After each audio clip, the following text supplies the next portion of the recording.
Jesus loved me, this I know, for the Bible tells me so. Little ones to him belong. They are weak, but he is strong. Yes, Jesus loves me. Yes, Jesus loves me. Yes, Jesus loves me. For the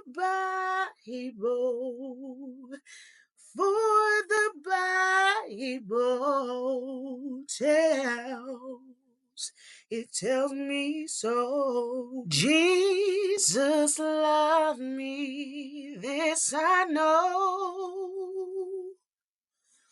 For the Bible tells me so. Little ones to him belong. Hey family, welcome to this episode of Reminisce Podcast, where we come to explore the journey of healing, growth, and finding our way back to ourselves and hopefully each other. I am your host, Jay Tache. So I'm gonna get right into it. I think initially it's best I really let you guys know like why I decided to do this podcast. Um, I'm real passionate about mental health, mental fitness rather. I was told that you should say it like that, mental fitness, because it's in my soul. We working.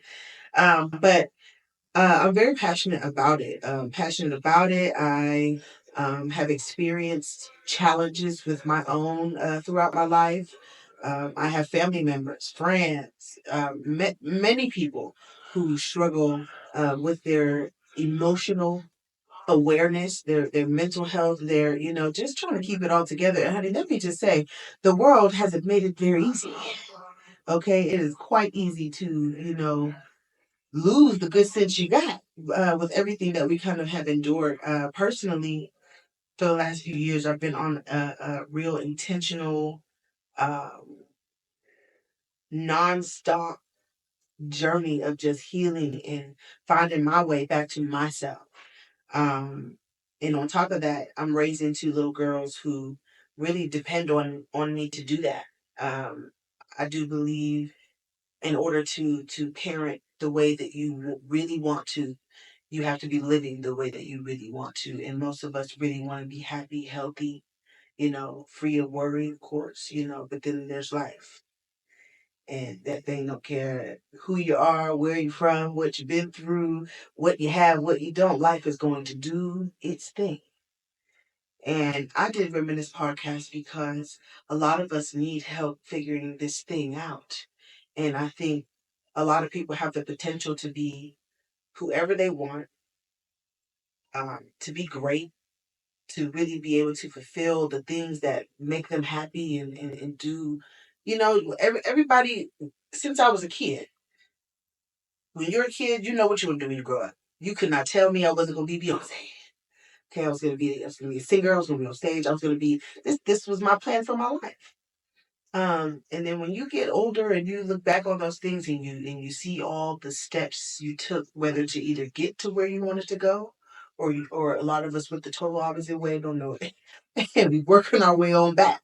But this is for those that are trying to heal and know that there's something better for them, and they want to live healthy lives, raise healthy children. For me, um, it's a spiritual thing. I'm really intentional about breaking these generational curses that have been plaguing my family for some time, generations. A lot of us in the Black culture, we call them generational curses. I don't know if they call it the same thing all around, but that it's just a cycle of relationships and ways of thinking, ways of living, belief systems. Um, and there's a spiritual aspect to it as well. I believe, sometimes there's a thing on families that continues through generations because, the enemy doesn't want you to figure out what the issue is. He wants you to live in these hard times, in these dark moments, in these empty places.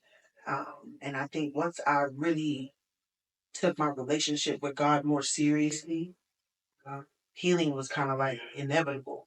Once you connect with God, you're going to heal. It's just whether you want to actually do it. I think healing takes courage. I think you have to be a little nuts to really want to jump into the things that make you who you are. Um, my healing journey has been hard at times, scary at times, ugly at times. It's been joyous at times. Um, but I think committing to actually being on this ride and doing it so I could become the woman that I aspire to be, the wife I aspire to be, and the mom that I aspire to be, you have to heal. There's no way around it.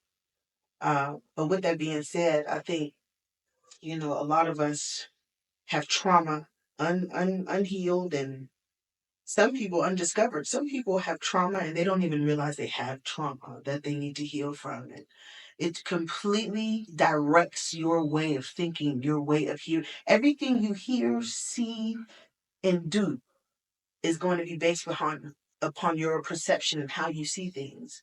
I think a lot of people have mental health deficits, or just don't know that they have a mental health issue because they've been living that way, and the people that raised them live that way. There's a lot of different aspects to not living in a healthy way, and some people don't even know that they're dealing with something. So reminiscence for the people who know what they're dealing with and really want to heal and want an opportunity to hear other people out, is to build community, is to um, show everyone how human we all are. I think there's a lot of people who are um, healing on their own, or not at all, because they don't know the steps it takes. I think we all should be of service to each other. I think the more I learn about myself, the more I heal, the more I grow my spiritual, um, you know, environment. Uh, I feel better. And why wouldn't we want to share that with somebody else? I do believe that God put us here for one another. I don't believe that anyone should be on this earth healing or hurting by themselves. I think the worst thing for someone who is in pain is to be isolated. And I do know what it feels like to be isolated, um, voluntarily, and just because it's the way that it is. Um, and if I can even be even more transparent, I think the first time I really realized how traumatized I was from different things that I've endured in life, and just even, and it doesn't even have to be anything super deep. Well, we will get into those layers later. But what I mean is just the complete dismantling of the Black family.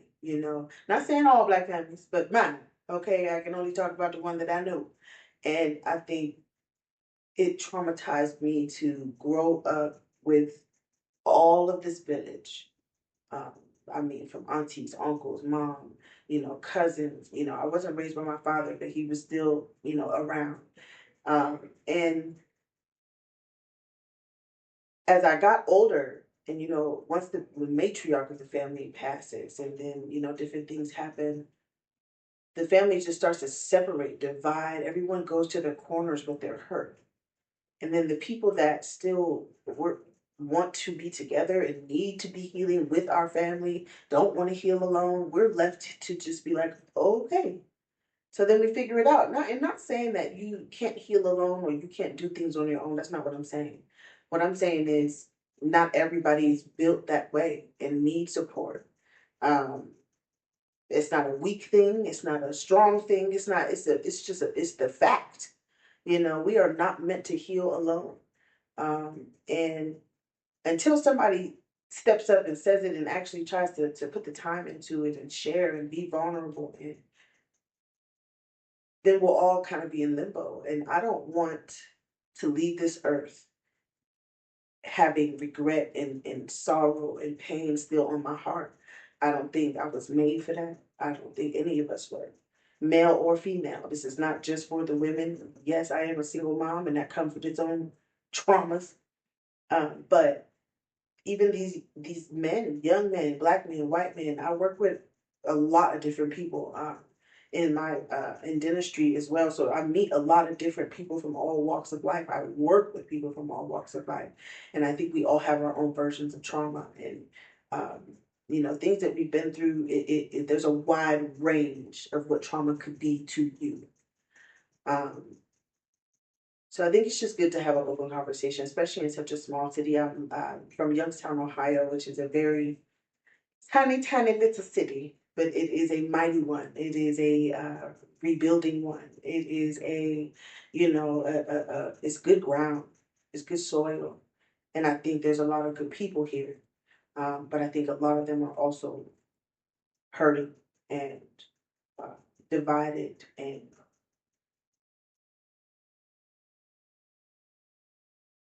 we cannot continue to act like time heals all wounds because it doesn't. Sometimes time crushes you, and that's it. And I meet so many people. I know a lot of you. I know, but most of the time, I met people out in my wilderness seasons when I was very, hurt and in my pain and in my thoughts and in my stuff. A lot of you met me in my wilderness season, and I'm thankful for it. I met a lot of good people on my journey. I've run into saints and villains, you know what I mean? But I also can say at some point in my life I was the saint and the villain too. And so it's not to say, I'm healed and I'm great and I'm this and I'm that. When I tell you I'm healed right now, doing this podcast was part of my healing process. I'm like, you know what? I, I'm so loud in here. And then I realized, like, out in the world, like, I'm being. And I actually have a lot to say. Like, the people that know me wouldn't believe that I was like quiet outside, But um, I think when God gives you an assignment, and when you love Him like I do, you just kind of you do what you told. And um, this has been freeing. It's been liberating. It's been hard. It's been good. I know that I'm supposed to do this because every step of the way, from the thought to the writing it down to starting this, figuring out where to get a camera. Oh, hey, thanks, Ray Sean. um, to just learning every little thing, right? God said, Jasmine, this is what you want to do, and this is how you go do it. You have to, one, not be scared. You have to reach out to total strangers, and I want you to ask for their help and tell them what you're trying to do, and that you're going to learn something. If nothing else, they're going to show you how to do something. You know, I've learned to have more faith in people because once I called around the city and I'm like, hey, I'm trying to put together this project, and I know nothing about it, but I feel very called to do it, and my spirit needed it. Um, every person I called was like, oh, yeah, how can I help? Every step of the way, it was all ordered. 1, 2, 3, A, B, C. I didn't have to beg or I didn't have to do anything.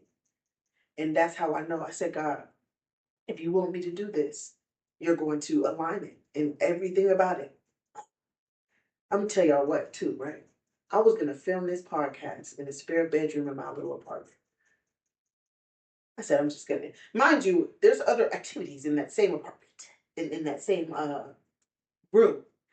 And so I was gonna split the room off, share it with my one craft, and do this on the other side of the spare bedroom. And so I'm like, okay, I'm gonna get everything I need. I'm gonna set it up. I'm gonna do this. I'm gonna do this. I came to Pit Bossy Staples where I was doing karaoke all summer. Had a good time if you're there. um, and Casey's like, hey, Jazz, what's new with you? How are things going? What you got going on new? And I'm like, hey, I'm starting this podcast. And he was like, really? I'm like, yeah. He's like, what is it about? And I'm like, it's about healing from trauma. It's about having, a real conversation and bringing the community together and giving people a platform to just be honest and let some things off and get things off their chest and, you know, be human together. And he was like, "That's a dope idea." And I'm like, "Thank you. You know, I really this we doing it." And he's like, "Where you filming it at?" And I'm like, "In my apartment." He was like, "Oh, okay." He was like, "So you gonna have the whole city at your apartment?" I was like, I did not think of it that way. And he was just like, "No, no, you're pouring into the city, and we are pouring into the same people." And from then on, he was just like, "You know, we're gonna do it here. We're gonna do it right here." You know, and I think that's a blessing. That's God saying, "Listen, don't worry about how, don't worry about who, don't worry about where, don't worry about how much it's going to, don't worry about it. Because when you do what He told you to do, He takes care of every layer, every part of this podcast that needed to be touched on, touched it. I just operated in obedience, you know, and here we are." So, but anyway, I also decided to do Reminisce because I wanted to find a way to bring my family together without having to bring them together. And I think being transparent, I know there's other families that probably need to be sat in a room, but you know ain't no way you're gonna be able to do. And so I figured uh, this is a good way to do that, you know, and whether they decide to all be in one room at some point at the end of all this, great. I think even on my not saying like my family's fighting, but what I mean is, you know, there's just a lot of division.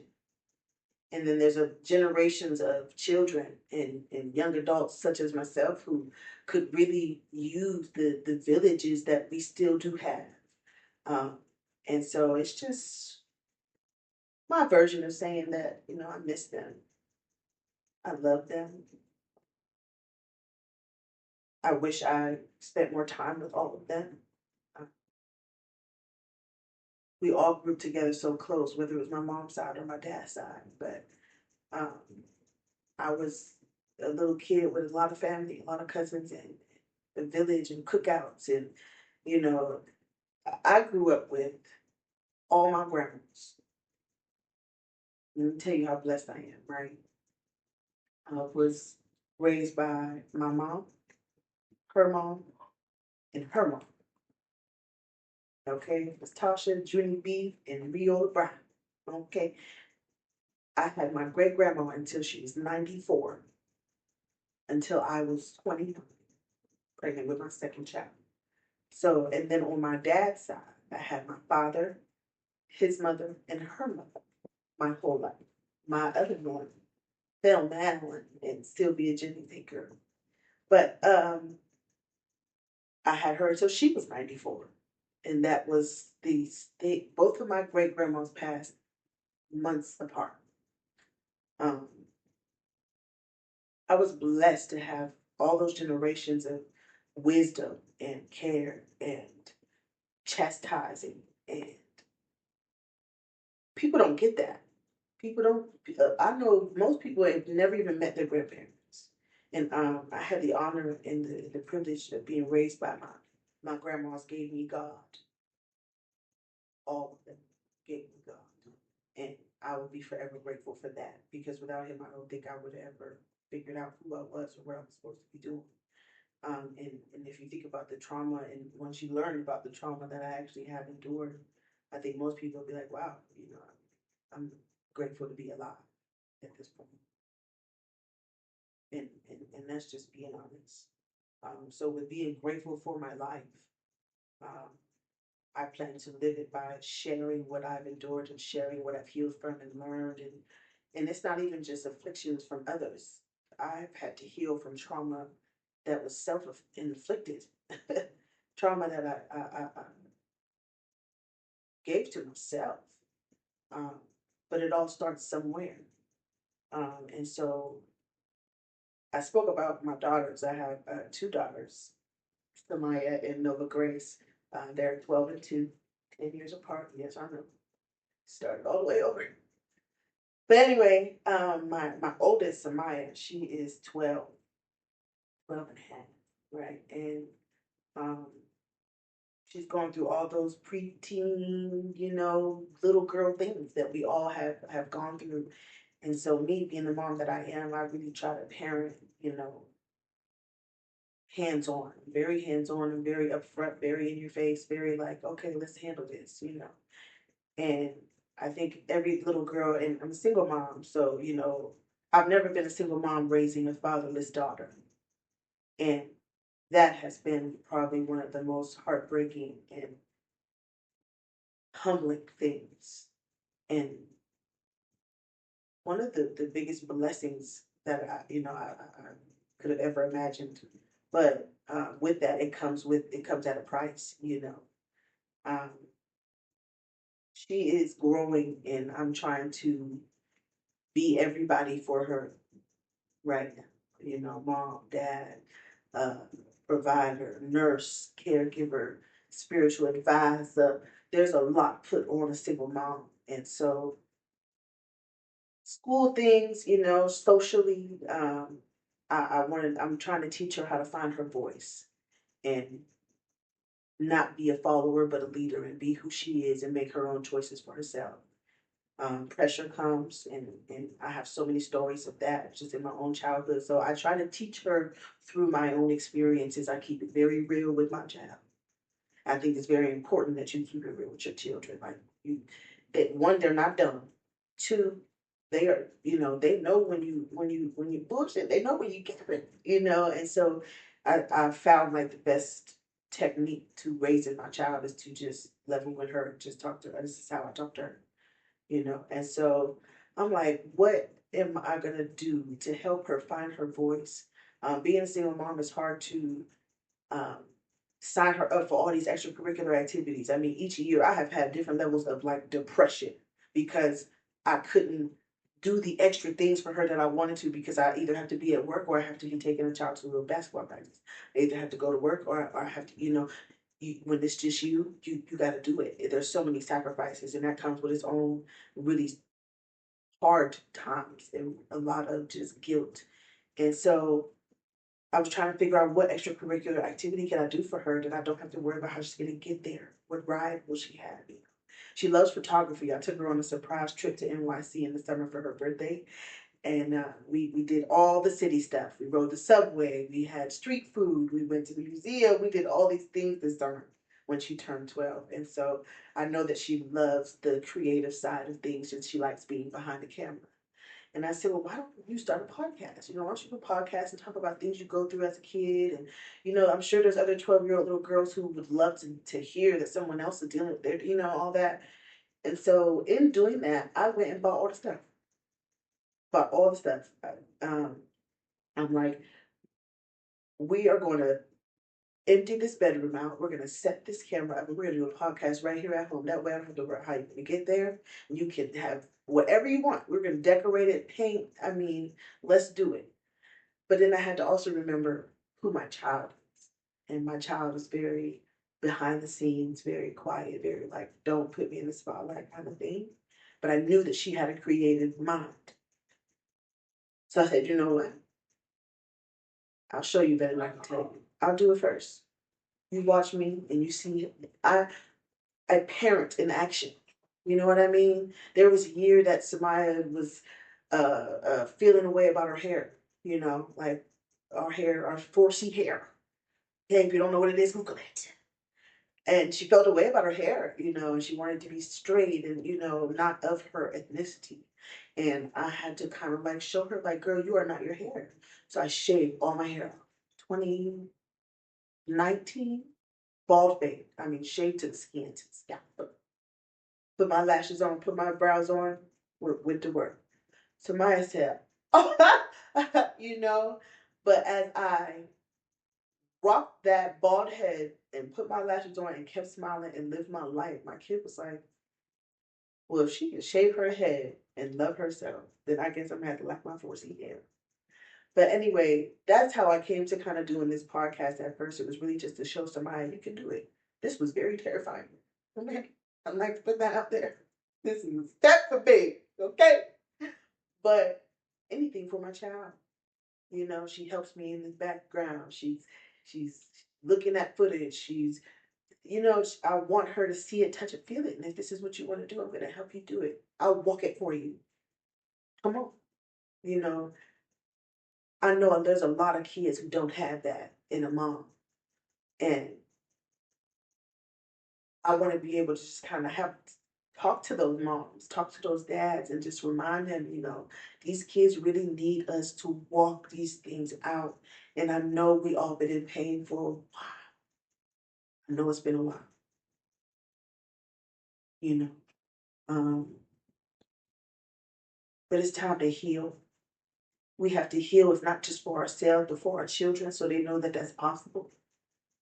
Um, Pain and trauma is not biased. It is not picky. It's not none of that.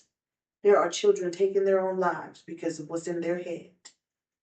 There are mothers who don't want to mother anymore because it's too hard, it's too much. And baby,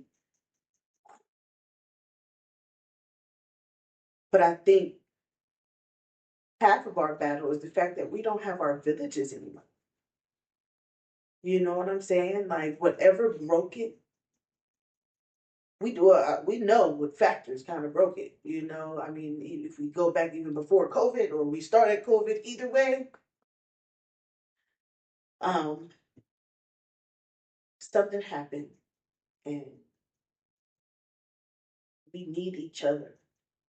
And if we can't come back in line and together with the ones we were given, even if it's not, you know what I mean? Community is important, whether these are your relatives or not. If you knew how many family members I had that are not my blood, but they are my family. Everybody needs somebody.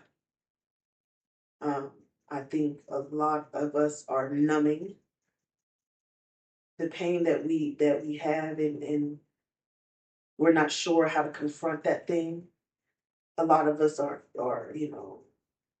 drinking our sorrows away, and doing drugs and doing different things, um and I say we all have a past. We all have gone to different depths to relieve ourselves of whatever it may be. But um I think with healing comes sobriety, and I think with sobriety comes um growth.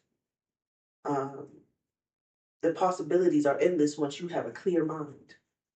you know um I thank God every day for a clear mind. you know um, I've lost a lot of friends due to their mental health. I mean, really, I'm sure we'll get into it in one of these episodes, but it ain't today. But um, I don't want another young person from my generation to lose their life because they couldn't change their mind. And I think a lot of people could have survived some things if they had more of their village. Uh, I know I would have survived some things a little quicker, or, you know, had everyone been around that should have. Some things are avoidable, and we have to look after one another. We have to really, I think we have to hold each other more accountable and more responsible for one another. I know everybody's real big on the me, myself, and I get it. Been there, okay? Don't need nobody. Been there, right? But that's also like I've learned through my own journey, like, bro, that's a lonely place. It's a lonely place. And anybody said that it isn't, I don't believe it. It's pretty lonely. So, and I mean, if you like it that way, honey, this ain't for you. This is for the ones. Okay? You know who you are. This is for the ones. But I really do think Reminisce is gonna be a place where we can all come together and just kind of just make our way back to each other, and understand each other on different levels. I started doing a lot of interviews with a lot of entrepreneurs from the city, and I chose that because I think all of you Your hands are on the city on a daily basis. Your hands, your ears, your lips, your talk. You are serving the city on a daily basis. And as much as we break bread with one another and we help each other build our businesses and we're doing our city, let me tell you something. This is a business growing, business building city, by the way. Which nothing wrong with it. It's a great thing. Um, but I think sometimes we get lost in our trauma and we forget that the people that are coming to us, we don't know what they're walking through the doors with. We don't know what's hanging on them. We don't know what's happening in here. They come in here and they're paying for a service, and you never, a lot of people are coming to get things done because they're trying to feel better from what is already nagging at them. So I just think when customers come through the door, we have to have more of a responsibility to just really pour into them. And I think our city is very good at that. I've met so many caring and good listening, and there's so many entrepreneurs around here that do not mind pouring into you. And I want to show y'all who they are. I mean, it's a lot of them. So stay tuned for some of that. Um, and again, Reminisce is a place where we're gonna talk about a lot of things, okay?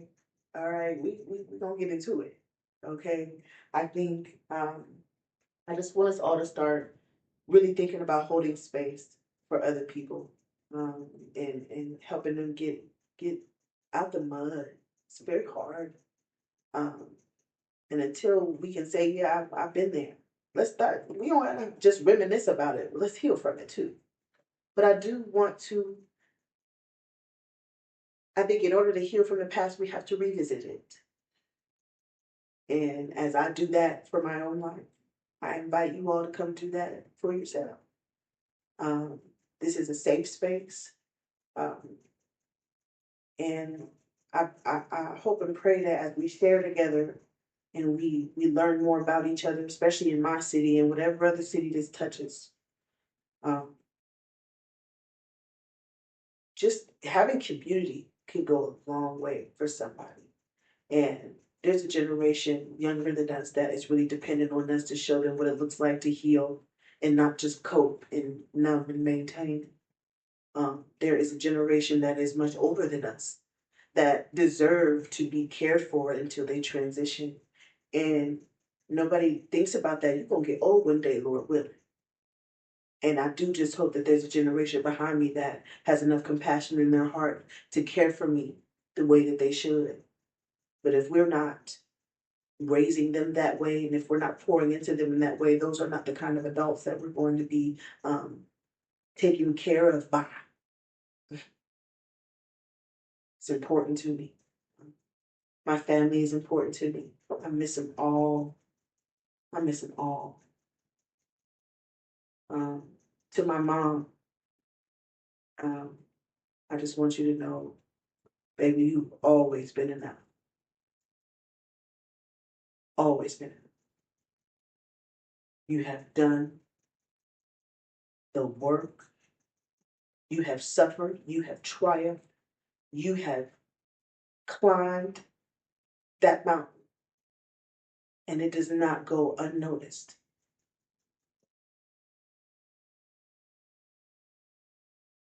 To my dad, I love you, and I'm sure we'll talk soon. Um, I'm proud of you for always walking in your truth, whether I agreed with you or not. You showed me how to stand and believe in something and stand on it and say it with your chest. So I know I get that from you. No matter what we've gone through, I know that I am you as well. I have beautiful parents that love me in their own ways. Um, I've endured a lot of trauma. I put myself through a lot of trauma. But I think my healing is also connected to their healing.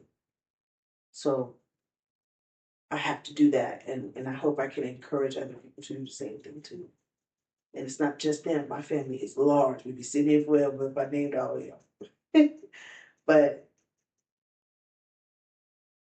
I thank you for your grace, and I thank you for your understanding and open hearts as I do this very intimate and personal thing that I've never done before.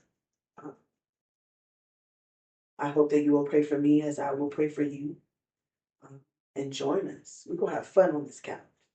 It's not all going to be sad and soppy, and we ain't going to be crying the whole time, okay? But um, that is the ultimate goal. But I welcome any suggestions you have. I welcome any ideas. This is a community thing. Hit me up. You know, when this drops, I really want y'all to understand, like, this is a us thing. At the end of the day, healing is a journey. Um, and I do believe that we're all just here to walk each other home. I'm here for you.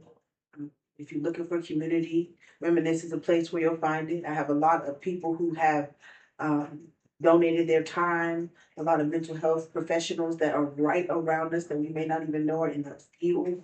A lot of people who are donating their time and their expertise on just getting you where you need to go, whether it's you want to get sober, whether it's you're struggling emotionally, mentally, whatever it is you think you might need help with. And if we can help you get there, we're going to do that.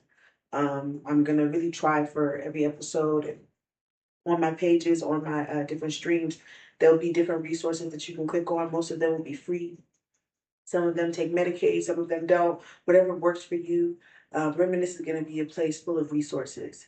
And I pray that as I continue this journey and put this all together, that those resources will come. And I'm believing in that. And so stay tuned. We're going to have some fun. We're going to enjoy learning a little more about one another and helping each other heal and opening our eyes and seeing each other all in different ways. You know, you may see someone up here and you get to meet them again, even though you've known them forever, you're going to meet them in a different light. And so I thank you guys for your grace, and I can't wait to walk this with you.